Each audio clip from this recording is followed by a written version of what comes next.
Hello and welcome to another episode of Dad versus Daughter. I'm Tim the Dad, and as you can see, I'm not only wearing my pirate shirt, but I also have my little Captain Hook Funko here. That's because today I'm going to be talking about one of my favorite pirate games, which is Black Fleet from Space Cowboys. Now, this is a game for 3 to 4 players, where each player is going to be controlling a merchant ship and a pirate ship. We're going to be traveling around the islands of the Caribbean, trying to accumulate gold so that we can flip cards, which not only give us special abilities, but the player who flips their final card is going to be the winner. So let's get this to the table. I'm going to tell you how it's played. I'm going to tell you what I think, and we're going to see if we can be the best captain in the Caribbean. Arr!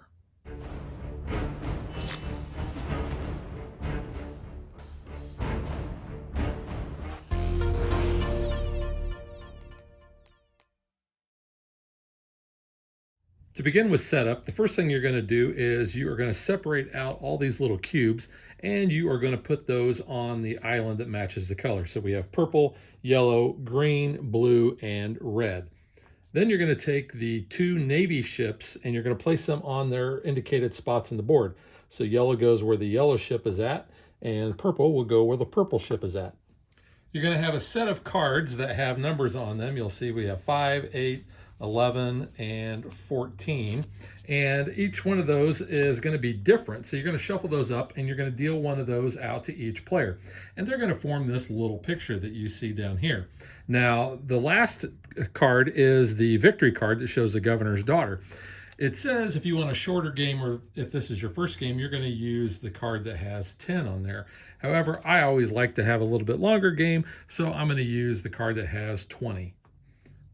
All the rest of the cards are going to be returned to the box. You're going to have starting cards, and you're going to shuffle these up, and you're going to deal these to each player. Whoever gets the first player card is going to take the black ships, and they will also have that first player card that is going to complete that picture.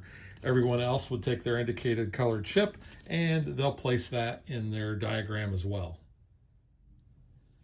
Each player is also going to start with 2 movement cards and 1 fortune card. Each player will also start with a merchant ship and a pirate ship. Now, the pirate ship is not going to start on the board to begin the game.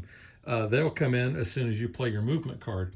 But the merchant ship, the starting player is going to choose one of the ports, and they're going to place that merchant ship on one of those spots. So you can see we've got multiple spots here that are ports for this island, which is Salvador de Lama. So let's just say that I'm going to place my ship there. And then what they're going to do, the merchant ship can hold 3 goods. So they're going to take 3 cubes and they're going to place it on the various spots on their ship. Each player will do that. Now, other players can place at the same port that the first player placed at if they want, because it doesn't say in the rules that they have to be different ports.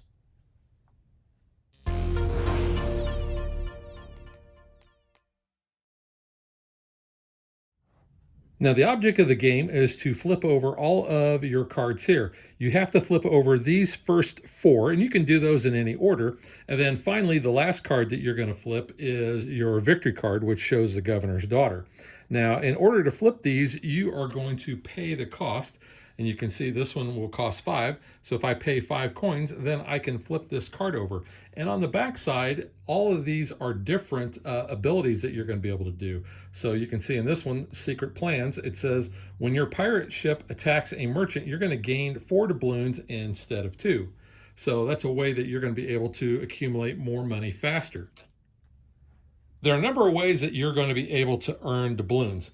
The first and probably the most common is to actually sell the goods that you have on your merchant ship by delivering them over to another port. So if I get my merchant ship over there, this port is going to pay me 2 doubloons for every purple good that I have. So I would get 2, 4, 6 doubloons. Now, I would offload those.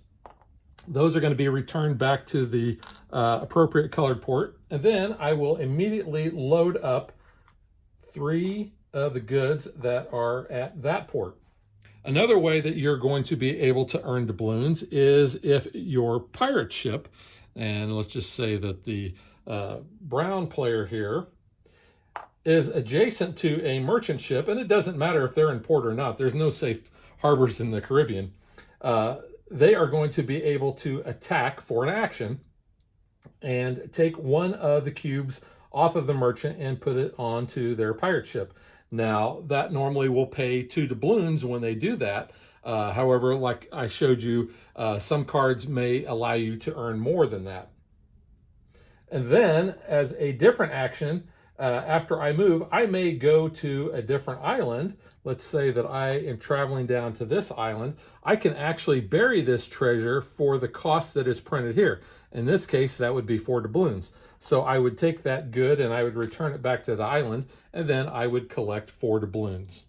And then finally, the last way to earn doubloons is if I control a Navy ship and I am able to sink a pirate ship, and that simply is being adjacent to that pirate ship, then that pirate ship comes off the board and I would be able to collect 2 doubloons for the Navy ship sinking the pirate ship. Turns in the game are very fast and very easy. You are going to have 2 movement cards in your hand, and you're going to choose one of those to play. Now, the movement card that you choose is going to have basically the same information on the top 3 spots. It's going to show either the purple or the yellow naval ship. It's going to show your pirate ship and then your merchant ship. And the numbers are the maximum number of spaces that you may move that ship. You can move any of these ships in any order of your choosing, and you can move through friendly ships. Now, friendly ships are considered to be your merchant ship, your pirate ship, and the Navy ship that you control. So in this case, a yellow Navy ship would not be a friendly, nor would any other player's merchant or pirate ships. So let's say I decided to play this ship here. Now, let's say the first thing I wanted to do was to actually bring my pirate ship into play. Now, they are going to come in the distant sea spaces. Now, there are 3 of those on the board. They are here, up there in that corner, and down here in this corner. So I could move my pirate ship up to 4 spaces. So I would go 1, 2, 3, 4. And let's say that I don't want this purple Navy ship to be anywhere near my pirate ship. So I'm just going to move him back 1 space there. And then I can move my merchant ship up to 4 spaces. So since he is loaded with red, I could get all the way over to the yellow port, which is the port that pays the most for red. It pays 3, but I'm going to transport back this way 4 spaces. So I'm going to go 1, 2, 3, 4. And then finally, at the end of my turn, down at the bottom here, it shows certain things that I may be able to do. In this case, it says that I can draw 2 new fortune cards. It's important to note that you can only ever have up to 3 fortune cards in your hand at any given time. So if I happen to draw more and I have more than 3, then I have to actually discard down so that I only have 3 at the end of my turn. And speaking of fortune cards, you can play those at any time on your turn only. You can never play those on another player's turn. So you can see this says freak wins. You may choose which value of your movement card is allocated to which ship. Each ship must have a movement value allocated to it. So in the case of this card, I could actually switch this around, and if I wanted to, I could move the Navy ship up to 4 spaces. I could move my pirate ship 1 or my merchant 1, but I could basically just kind of flip those around. So I'm still going to have a 4-4-1, but that freak wins would allow me to allocate that to any of the ships that I wanted. Once you play your movement and your fortune cards, those are going to go into a discard pile. You are going to then draw another movement card, and you will add it to your hand for your next turn. You can see when I play this one or this one, I'm only going to be able to draw 1 fortune card. Now, some movement cards may have this icon here, and what this means is when you play this card, if you have any fortune cards, you actually have to discard 1. So you really want to try to play these when you don't have any fortune cards in your hand. That way you don't lose any. And then finally, the last thing that you can do on your turn is you can pay the cost to flip 1 of your cards. So I have 5 coins here. I can pay those to the bank, and I can flip this card up, and now I have that ability to use the rest of the game. Now, it's important to note that even if I have a bunch of money and I can actually afford to flip more of my cards, you are limited to only flipping 1 per turn. Players are going to keep taking turns in clockwise order, playing their movement cards to move their merchant ships, move their pirate ships, and move the Royal Navy. They're going to be collecting doubloons so they can flip their development cards. And then the game will end when every player has had an equal amount of turns and someone has flipped that final victory card. If there is a tie, the tiebreaker is the amount of doubloons that a player has left. So now let's get to what I think.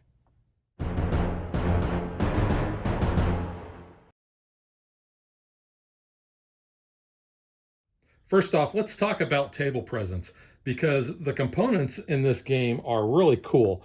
If you look at just the detail on these ships, of course, I don't know if I would have chosen these colors, but you can see the Navy ship, they've got their cannons that are sticking out. They're a bigger ship, you know, bigger sails. Those are really cool. The merchant ships here, again, they are peaceful merchant ships. You don't see any cannons there, but they do have really good detailing on these ships. And the cubes fit in there pretty nice. The pirate ships, yeah, they look a little on the cartoonish side. You've got this big oversized cannon on the front, but it works for me. Again, you've got the detailing that looks really nice as well. The only thing I would have asked for was for there to be a green color, because, you know, I like to be green. There's also no blue. So you've got white, brown, gray, and black as your player colors. And I guess that's okay. I would have liked to have seen more traditional colors. Of course, you would have wanted to see a black ship there because, you know, it's the Black Pearl. The board has plenty of different spaces. There's a lot of different islands that your pirate can go and bury treasure. This one here in the middle actually gives 6. You know, you got 4s there, 3s. So mainly 3s and 4s, except that number 6 there. There's also 2 places on the board where you'll see a little skull and crossbone there and there. Now, the rule book does not mention those. However, they will say that your development cards may bring those into play. So since you are shuffling these up, you never know where that development card is going to be, or if it'll even be in the game, because you have more of each of the development cards than the number of players. Because you do have to have at least 3 players to play this. It's 3 to 4 is the max. So, and that really works out well, because this game is all about your player interaction, moving your pirate ship to attack other players' merchant ships, moving the Navy ships to attack their pirate ships, and your pick up and deliver from one port to the other. So speaking of the gameplay in that regard, this is very simple. You're going to play your card, you're going to move your ships, you're going to try to avoid other players' pirate ships while getting your merchant ships to the port. I did not mention, however, that let's say that a pirate ship has taken the last good that is on a merchant ship. They transfer it to there, and then if this merchant ship has no more treasure on it, it is sunk. So then on the next turn for that player, they will place that ship in any port and they will load up that amount of goods on that ship. Now, if a pirate ship gets sunk, then it's going to come into one of those spaces, those distant sea spaces, just like they normally would at the start of the game. The game has a bunch of variability because, like I said, you never know which of the development cards that you're going to get or which ones will be part of that game. And you can look at these at any time during the game to determine which ones that you may want to flip before another one. So you can see, like I said, this one is going to give you 4 doubloons for sinking a ship instead of 2. This one says when you deliver 3 goods, you gain 4 extra doubloons. When you deliver 2 goods, you gain 2 extra doubloons. This one says each turn, one of your ships, Navy included, may move onto island spaces as if they were spaces, sea spaces, but it cannot end its movement on an island. Continents are not spaces and cannot be crossed. Continents is this part that sticks out here and parts that stick out up here and there. The black spot says your pirate, even loaded with a good, may attack other pirates. This action sinks them and earns you 3 doubloons. If the sunk pirate is carrying a good, this earns you 5 doubloons instead.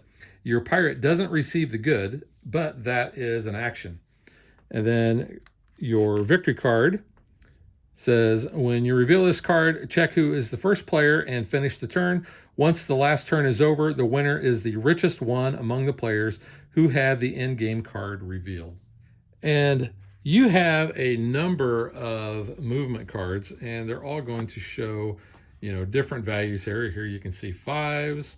There's a 5 and a 6. You have some more balanced, 2, 3, 5, 6. Some do not have any bonuses down at the bottom, but you have a bunch of those. And the same goes for the fortune cards. I'll show those off a little bit. You can see the different kinds we have. Whirlwind. Swap the position of 2 adjacent ships. This card may be played during the movement of a ship. Duplicate order. In addition to the Navy ship shown on your movement card, you can move the second Navy ship using the printed movement allowance. Each Navy ship may perform 1 action during their turn. Following wind, move your pirate up to 2 extra spaces. So these really, played strategically, can give you very good benefits. Here, Mercantile Breeze. Your merchant's movement allowance is now 7. This value replaces the movement allowance from the movement card. So a way that you can really get your merchant ship going across. Tidal Wave. Your ship may move through island spaces. And there's extra copies of each one of those. But they're really kind of cool. And the artwork, while they're a little cartoony, it works. I really kind of dig it in this game. I think it looks really kind of cool. And with the gameplay being fairly easy, I think it makes it accessible to maybe your younger gamers or your non-gamers alike. And you can see we've got a bunch of those fortune cards too. So a lot of different replayability that you have there. And going back to the components, I mean, not very many games actually give you metal coins. You've got your silver and you've got your gold. They got the little pirate symbol on there, that I've seen in other games. And just let's see if I can show the detail off there. It's really kind of cool. But these, like I said, they're nice, and metal coins look really cool and add to that table presence. But I would say this is one of my all-time favorite pirate games. And I've owned a lot of pirate games. I've played a lot of pirate games. Now, I also have to show off the insert because I think this is a great attention to detail. You've got your skull and your crossbones there. I mean, what other great way would you have an insert for a pirate game, right? Now, I would consider Black Fleet to basically be one of my all-time favorite pirate games. In fact, I would see this as a great progression game. Start off with Black Fleet, which has a very simple rule set with pick up and deliver and basically player interaction.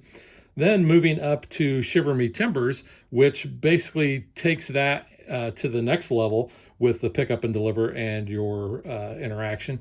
And then finally, one of my favorite game of all time is Merchants and Marauders, which is definitely takes even Shiver Me Timbers up to the final level there with your pick up, deliver, and your player action.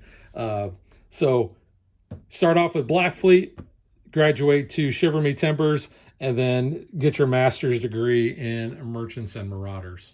So that is Black Fleet from Space Cowboys. I give this 2 thumbs way up. I highly recommend this. It is a great game. It doesn't take long to play. It's got the easy rule set. Anybody can play this. It is just a ton of fun. And it's one of those games I think you're going to have a lot of good memories and stories about long after the game is over. Hey, remember when we were playing Black Fleet and you attacked my merchant ship over and over and kept sinking me, but I kept sending the Navy ship to sink your pirate ship? That sort of thing. This game hits the table a ton during Play Like a Pirate Day, like I said, because it does play fast and does play 3 to 4 players. So highly recommend this. Go get it, add it to your collection, play it on Play Like a Pirate Day. You're going to be glad you did. And we will catch you guys next time.